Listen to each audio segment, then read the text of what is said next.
VTV ન્યૂઝના અહેવાલ પછી જાગ્યો આરોગ્ય વિભાગ। અમદાવાદ પછી પાટણના સિદ્ધપુરમાં ફૂડ વિભાગના દરોડા। જીઆઈડીસીમાં ધારીવાલ ફૂડ્સ નામના એકમમાં મોટી કાર્યવાહી કરાઈ છે।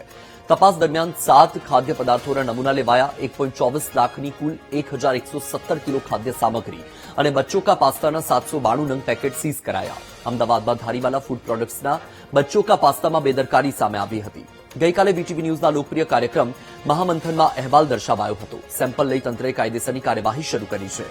જાવેદ સમસુદ્દીનના એકમમાં ગંભીર બેદરકારી અને ખામીઓ સામે આવી। ખામીઓ જણાતા એકમને ઇમ્પ્રુવમેન્ટ નોટિસ અપાઈ છે। લેબ રિપોર્ટ આવ્યા પછી ફૂડ વિભાગ વધુ કડક પગલાં લેશે।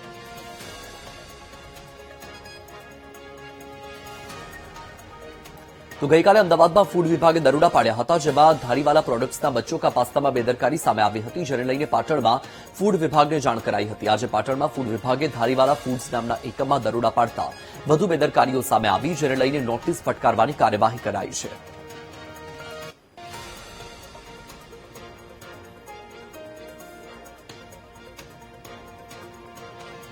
વધુ માહિતી આપી રહ્યા છે સંવાદદાતા ભરત છે ફોનલાઈન પર। ભરત, વીટીવી ન્યૂઝે અહેવાલ બતાવ્યો હતો અને પછી આરોગ્ય વિભાગ જાગ્યું છે, હવે કાર્યવાહી થઈ રહી છે, માહિતી શું?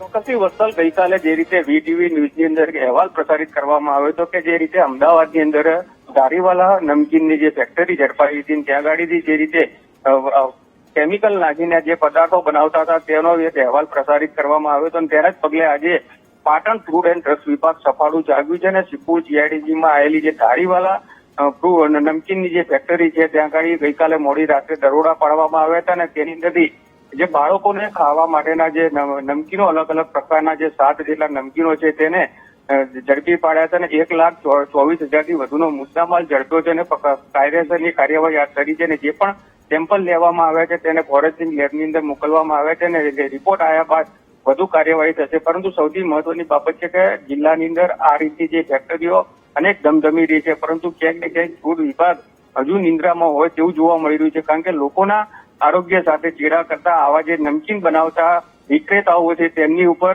વધુ ક્યારે કાર્યવાહી થશે તે જોવાનું રહે। બિલકુલથી સવાલ એ થઈ રહ્યો છે ભરત કે લોકોના આરોગ્ય સાથે ખુલ્લેઆમ ચેડા થઈ રહ્યા છે, વેપારીઓ બેફામ બની રહ્યા છે અને જ્યારે વીટીવી ન્યૂઝ અહેવાલ દર્શાવે છે ત્યારબાદ આરોગ્ય વિભાગ જાગે છે અને કાર્યવાહી કરે છે, તો સવાલ એ છે કે આરોગ્ય વિભાગ શા માટે પહેલા કોઈ કાર્યવાહી નથી કરતું? કોઈ ઇન્સ્પેક્શન કે એવું કશું જ કંઈ નથી થતું? ચોક્કસથી વત્સલ, જે રીતે વાત કરવામાં આવે તો આરોગ્ય વિભાગ માત્ર ને માત્ર શોભાના ગાંઠિયા સમાન હોય એ રીતના, કારણ કે પાટણ જિલ્લાની અંદર અનેક વખત આ જ પ્રમાણે નકલી ઘી હોય, નકલી દૂધ હોય, નકલી પનીર હોય, ત્યાં ગાડીની જે સેમ્પલો વાત સામે આવે છે ત્યારબાદ જ ફૂડ એન્ડ ડ્રગ વિભાગ સફાળું જાગે છે અને ત્યાં ગાડી દરોડા પાડે છે। એટલે વધુ એક આ રીતનો એક ઉત્તમ નમૂનો ફૂડ એન્ડ ડ્રગ વિભાગનો સામે આવ્યો છે કે વીટીવી જે અહેવાલ પ્રસારિત કર્યો ત્યારબાદ પાટણનું ફૂડ એન્ડ ડ્રગ વિભાગ જાગ્યું છે અને સિદ્ધપુર જીઆઈડીસીની અંદર આવેલી ધારીવાલા જે નમકીનની ફેક્ટરી છે ત્યાં આગળ જે મોટા પ્રમાણમાં નમકીન બનાવવામાં આવતું હતું તે પણ પામોલીન તેલ અને અશુદ્ધ જે પામોલીન તેલ હોય છે તેની અંદરથી તેને તળવામાં આવતું હતું। ત્યાં ગાડી જે રીતે દરોડા પાડવામાં આવ્યા છે। હાલ તો માત્ર ને માત્ર ફૂડ એન્ડ ડ્રગ વિભાગે સેમ્પલ લીધા છે અને તેને ફોરેન્સિક લેબની અંદર મોકલવામાં આવે છે, પરંતુ સેમ્પલ લીધા બાદ આ સેમ્પલ જો યોગ્ય ઠરાશે તો જ કાર્યવાહી થશે, પરંતુ આજ દિન સુધી સેમ્પલ લીધા બાદ ક્યારેય પણ ફૂડ એન્ડ ડ્રગ વિભાગનું જે સેમ્પલ હોય છે તે નેગેટિવ કે પોઝિટિવ આવે છે કે નહીં તે પણ લોકોને જાણ નથી થતી ને માત્ર ને માત્ર એક કાર્યવાહી પૂરતી કાર્યવાહી કરતી હોય છે। બિલકુલથી ભરત, માહિતી સાથે જોડાવા બદલ આભાર।